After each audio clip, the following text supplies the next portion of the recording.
three former advisors to former President Barack Obama have taken aim at President Joe Biden after long-standing rumors of tension between both camps.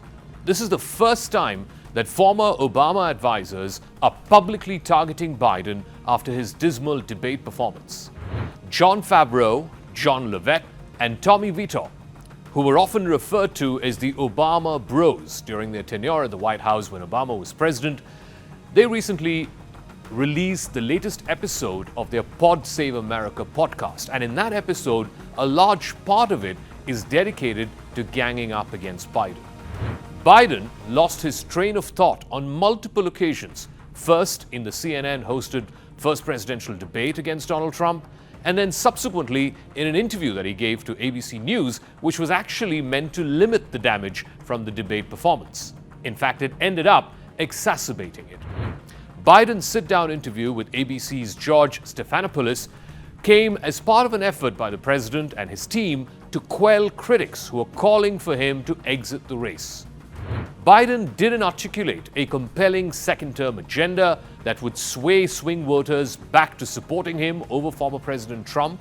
But what was even more concerning, particularly to the former Obama folks, was Biden's explanations for his poor performance. He said it was travel and sickness and the fact that he was attending programs beyond 8 p.m. He said he needed to be tucked into bed by 8 o'clock at night.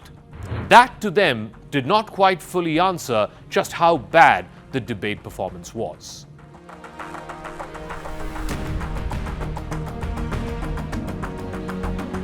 Democrats are worried that Biden's lack of urgency and messaging might mean that he might not be able to make up for the debate going forward.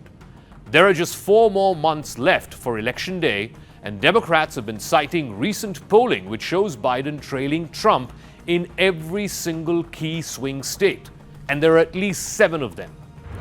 But it's not just the so-called Obama Bros.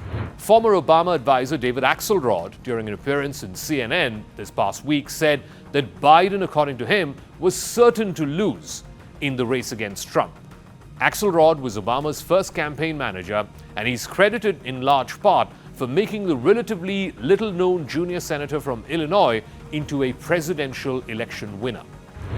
Former Biden White House Chief of Staff and longtime Biden confidant Ron Klein shot back at Axelrod.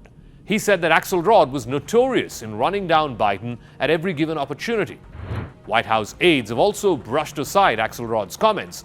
They're pointing out that the former President Obama was also in a very difficult situation a year ahead of his re-election in 2012, and he still managed to win.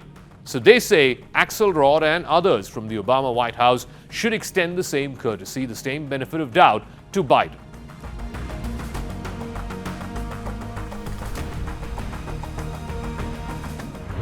Relationships between former and current advisors of both Biden and Obama camps have reportedly been strained in recent years, given the level of criticism that the Obama folks have been aiming at the current president. But Biden's people have been nursing a wound that he was passed over for the Democratic presidential nomination in favor of Hillary Clinton back in 2016. Joe Biden served as Barack Obama's vice president for 8 years, from 2008 to 16, and yet former Secretary of State Hillary Clinton was the Democratic candidate in 2016, not the then vice president. Biden wrote in his book in 2017, called Promise Me Dad, that Obama had been subtly weighing in against a White House run by Biden in the year 2015. Biden admits in his book that he believed at that time that Obama had concluded that Hillary Clinton would be the party's nominee. But there is some damage control happening as well.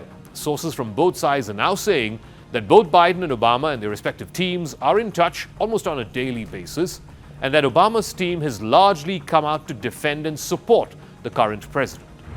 So that brings us to the million-dollar question. What happens next? Can Biden be replaced by force if that is required?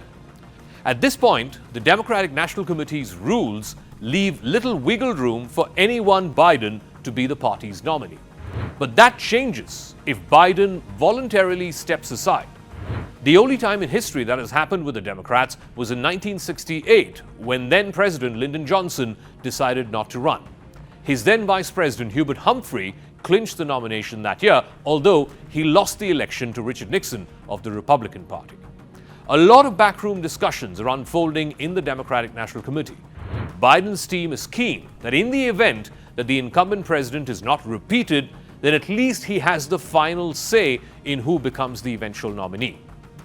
Can Biden be talked out of a second term? Is there a better way to spend the sunset years of his life? Who or what could convince him to step aside? The prevailing view among Democrats seems to be that the only person in the world who can convince him to step aside is his wife, Dr. Jill Biden.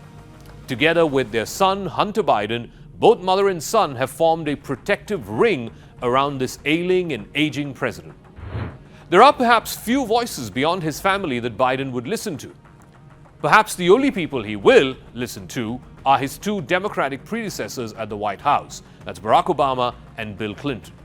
Last year, Barack Obama had told Biden pretty candidly that his re-election bid was not going anywhere, that it needed to be at a much better place than where it was at that time. Bill Clinton, his folks say, is just as frustrated, although Biden's team thinks that that is more because his wife, Hillary Clinton, could not beat Donald Trump in 2016. Publicly, both Obama and Clinton have signaled support for Biden's second term. They both understand how tough the slog of re-election can be, particularly when you have to campaign on a daily basis simultaneously with the day-to-day running of the country. Privately, though, they are telling former aides as well as advisors that Biden is pretty much heading towards a one-term presidency unless things change dramatically. So the question between now and the Democratic Convention, which is slated to happen in mid-August, is two things. One, will Biden withdraw on his own? If he does, then who will the party rally around?